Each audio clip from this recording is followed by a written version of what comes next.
Au cœur de la République démocratique du Congo, dans la province du Kasaï oriental, une mobilisation des organisations membres du groupe de travail Climat Red Plus Rénové, GTCRR en sigle, sans précédent vient de marquer les esprits.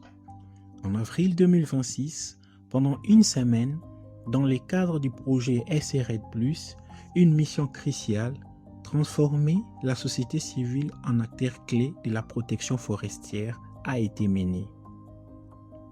Avec l'appui technique du CIFOR, le Centre pour la recherche forestière internationale, cette formation visait un objectif double. Premièrement, doter les membres de la coordination provinciale d'une véritable boîte à outils, celle du suivi-évaluation rigoureux. Deuxièmement, faire de chaque participant un ambassadeur de la communication de terrain. Car ici, face à l'essor de projets RED+, notamment le projet Pired Corlom, il ne s'agit plus seulement de préserver les arbres, il s'agit de sécuriser les droits et de donner une voix aux communautés. Concrètement, cette mission s'est articulée autour de 3 piliers. 1.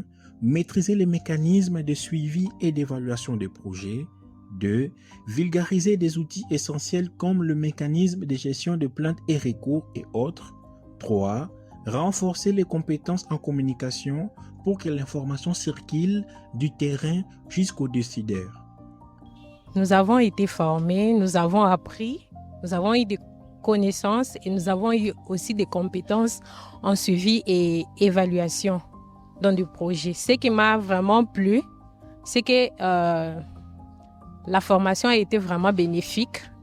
Aujourd'hui, je suis capable d'aller sur le terrain, de faire un suivi et aussi une très bonne évaluation dans un projet, surtout dans le projet RED+. Avant, quand même, s'il y avait des difficultés, il y avait aussi des zones d'ombre. Mais après la formation, j'ai été vraiment capacitée et renforcée dans mes connaissances par rapport au suivi et à l'évaluation. Ce que je peux dire à CAFI, c'est que cette formation ne soit pas seulement théorique, que ça nous aide dans la pratique, que la formation soit orientée vers la pratique. Que le CAFI continue toujours à nous accompagner dans des ateliers et des formations pour renforcer notre capacité. Merci. Alors, ce qui m'a beaucoup plus intéressé depuis la journée d'hier jusqu'à aujourd'hui, c'est que nous sommes aujourd'hui à mesure de faire un suivi et une évaluation digne et capable. Parce que cet atelier nous a en fait renforcé beaucoup plus sur tout le mécanisme qui entre en jeu. Nous lui promettons d'être à mesure du fait que toutes ces heures que nous avons passées ici, nous avons emmagasiné des matières qui sont très sensibles et nous avons été bien outillés. Et étant sur terrain, nous sommes à même de faire leur fierté et aussi être à la hauteur de la mission qui nous sera donc dédiée en tant qu'OSC du Kasaï oriental. En ce qui concerne la communication, par rapport à la communication, ça a été vraiment bénéfique pour nous et surtout en tant que membres de la société civile environnementale parce que la communication nous aide dans nos activités quotidiennes, notamment les rapportages, le plaidoyer, et ça nous aide vraiment à communiquer efficacement, à remonter les informations de manière claire, précise et concise aussi. Cette activité a été vraiment bénéfique.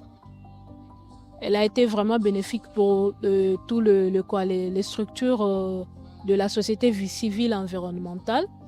Et tout ce qu'on peut demander, c'est que le CAFI, qui est vraiment un bailleur de fonds par rapport à tout ce programme RED, qu'il puisse viser plus à un investissement humain, dans le capital humain qui est vraiment le renforcement de capacité.